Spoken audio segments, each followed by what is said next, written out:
Hello everyone, Oscar here, and in this video we'll be going over the stats for the Las Vegas real estate market for the month of February 2022. Starting us off, as always, is number of homes for sale. We saw 3,377 homes go up for sale in February. That's down 4% compared to January, down 14% compared to February 2021. And because February 2020 was the last relatively normal month in the real estate market, we'll also be comparing it to that month, which is down 49%. This is the lowest number on record we have ever seen. And this market that we have right now is due to this number here. How do we solve the problem of not enough homes available? Besides building, we bring on new listings. And for February, we saw 2,943 homes come up for sale, up a little over half a point compared to January, down 4% compared to February of 2021, and down 8% compared to February of 2020. So less homes coming up for sale compared to the previous years. Less sellers are hitting the market due to fear. Number one worry being, if I sell my home, where am I moving to next? Understandably. For sales, we saw 2,430 homes close in the month of February. That's down almost 2% compared to January, down 9% compared to February of 2021, and up a point and a half compared to February of 2020. Our lack of inventory is definitely holding this number down. If there were some more homes for sale, we would have more homes available. We would have more homes actually sell each month. This is for single family residential. This doesn't include townhouses and condos. What tends to happen as prices go up is you see a lot of buyers begin to be priced out of the single family market and have to instead choose to purchase townhomes or condos, which in turn increases the prices of those as well. Median days on market, how long it's taking for a house to go into contract was at 8 days, down 33% compared to January, down 40% compared to February, and down 73% compared to February of 2020. I don't know what else I was going to say there. Homes are flying off the shelf. This is the lowest median days on market we have ever seen for the month of February. And in a more balanced market, this would be at 45 to 60 days. So big discrepancy there, right?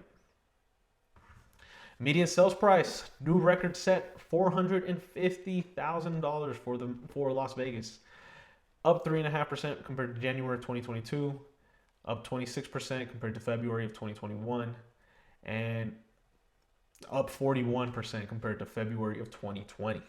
And for those who are curious, the peak back in 2006, we saw prices hit, the median sales price hit $320,000. Right now, the median sales price for a townhouse is $316,000. So townhouses are up to 2006 levels right now. And this is not a number we're going to see drop unless we see big changes in either supply or demand. So all the stats we discussed earlier tell us what's already happened. Pendings give us an idea of where we are going. We saw 3,693 homes go under contract in February, down 2% compared to January, down 18.94% compared to February of 2021, and down 14.30% compared to February of 2020. Across the board, from townhouses, condos, single family, pendings are down. What does this mean? Either buyers are done with this market, they're hitting the brakes, saying no more, or the buyers that are out there just can't get under contract. Both a big possibility. Diving into some stories, answering the big question, why is inventory so low? Well, I'll give you 4 reasons. Record breaking levels of demand, right? So people, for the most part, base their moves on life events, having kids, getting a better job, having to move cities.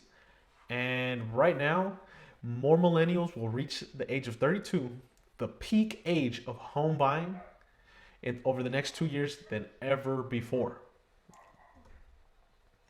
Homeowners staying put longer. Typical American was staying in their home back in 2012 was staying in their home 10.2 years, right? 10 years, 2 months, right? So last year, Americans were staying in their home 13.2 years. So an increase of 3 years since 2012. And honestly, many just, again, don't know where to go. So that's why we're seeing people stay longer as well. Of course, we've heard this one for the last 2 years, labor and supply constraints, no materials or people to build homes.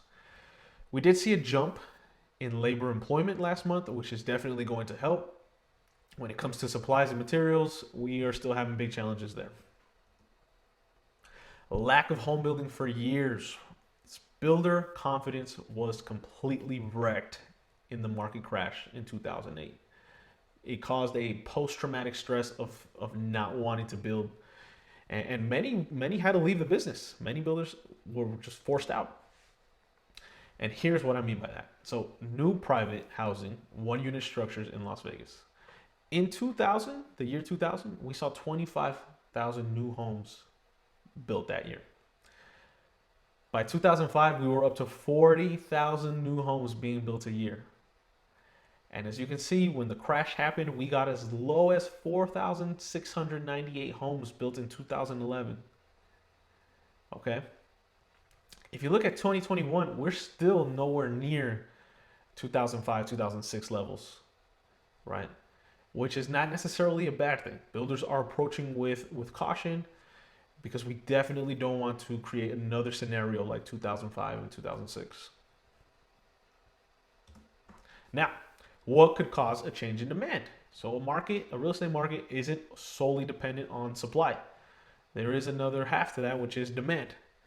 And if we saw demand drop significantly, even if we had 5 homes for sale, if no one wants to buy them, right, it's going to shift the market.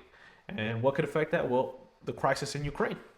War creates uncertainty around the world and ambiguity. When people don't know where their life's headed, they're more hesitant to make any big purchase or get into big commitments like purchasing a new home. Interest rates. Since the beginning of the year, they went up 33%, right? The higher interest rates go, the less buyers will qualify to purchase a home. If they hit 5-6%, those are numbers we haven't seen since 2004, 2005.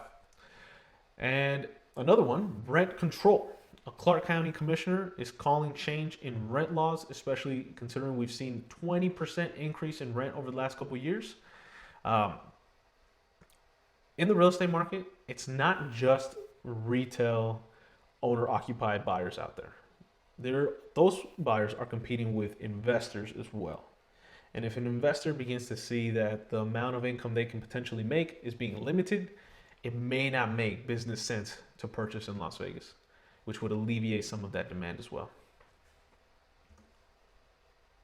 Other big numbers to talk about, again, that interest rate. The current average 30-year fixed rate mortgage was at 4.16%. At the beginning of the year, it was 3.11%.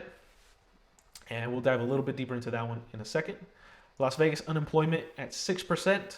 And Las Vegas 1-year appreciation rate, 25.49%. So over the last 12 months, we've seen homes appreciate 25%.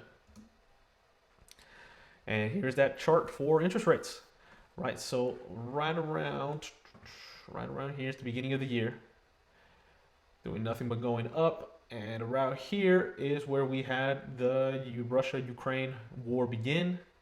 And what tends to happen is mortgage rates follow the 10-year Treasury bond, which is a safe investment for investors when things are uncertain, like a war.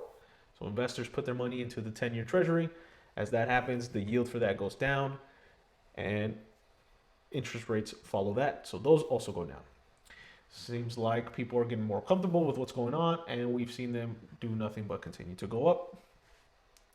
And to be quite honest, most economists expected interest rates to be at 4% at the end of 2022, and we're already at 4.16. Here's a chart, a very basic, boring chart, but it's the last 12 months of appreciation for Las Vegas. If you are thinking of making a move, please reach out to myself or any of the team, and we'll make sure to help you, especially help you figure out the answer to where am I moving to next if I did sell, if that's one of your big concerns. Thank you guys for watching. See you on the next one.